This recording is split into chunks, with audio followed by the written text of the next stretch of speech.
حضرت علی سے کسی نے پوچھا، یا علی، آپ کی زندگی میں کوئی ایسی حسرت جو رہ گئی ہو؟ تب حضرت علی نے فرمایا، 2 حسرتیں رہ گئیں، ایک جتنا مجھے علم تھا اتنا کسی نے پوچھا نہیں، اور دوسرا جتنا میں سخی تھا اتنا کسی نے مانگا نہیں۔ آپ نے فرمایا، زندگی کے 3 سنہری اصول ہمیشہ یاد رکھو۔ ایک یہ، اس سے ضرور معافی مانگو جسے تم چاہتے ہو۔ دوسرا، اسے مت چھوڑو جو تمہیں چاہتا ہے۔ تیسرا یہ، اس سے کچھ نہ چھپاؤ جس پر تم اعتبار کرتے ہو۔ آپ نے فرمایا، دوست سے سنبھل کر دوستی کرو، ہو سکتا ہے وہ کسی دن تمہارا دشمن بن جائے، اور دشمن سے سنبھل کر دشمنی کرو، ہو سکتا ہے وہ کل تمہارا دوست بن جائے۔ زبان کا وزن بہت ہی ہلکا ہوتا ہے، مگر بہت کم لوگ اس کو سنبھال پاتے ہیں۔ آپ نے فرمایا، جسم ایک دکان ہے اور زبان اس کا تالا۔ جب تالا کھلتا ہے تو معلوم ہوتا ہے کہ دکان سونے کی ہے یا لوہے کی۔ زندگی تیز ہواؤں کی مانند ہے، جس نے اس کی آندھیاں برداشت کر لی وہ کبھی غم کی گھٹا نہیں دیکھتا، سر سبز و شاداب باغ دیکھتا ہے۔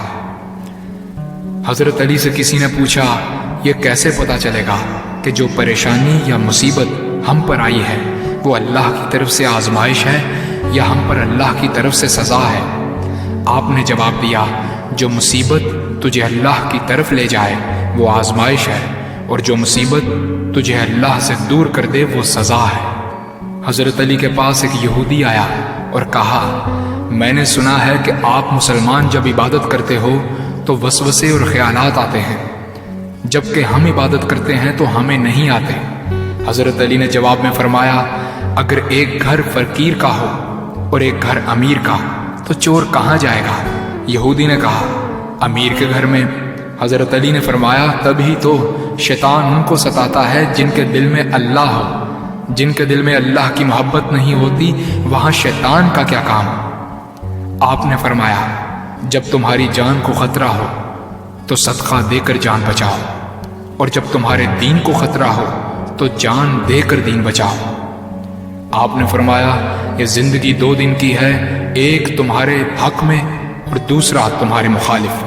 جس دن تمہارے حق میں ہو اس دن غرور مت کرنا، اور جس دن تمہارے مخالف ہو اس دن صبر کرنا۔ کسی کی مدد کرتے وقت اس کے چہرے کی طرف مت دیکھو، ہو سکتا ہے اس کی شرمندہ آنکھیں تمہارے دل میں غرور کا بیج بو دیں۔ 3 چیزیں ایمان کو تباہ کر دیتی ہیں، امیروں کی محفل، عورتوں کی صحبت اور جاہلوں سے بحث۔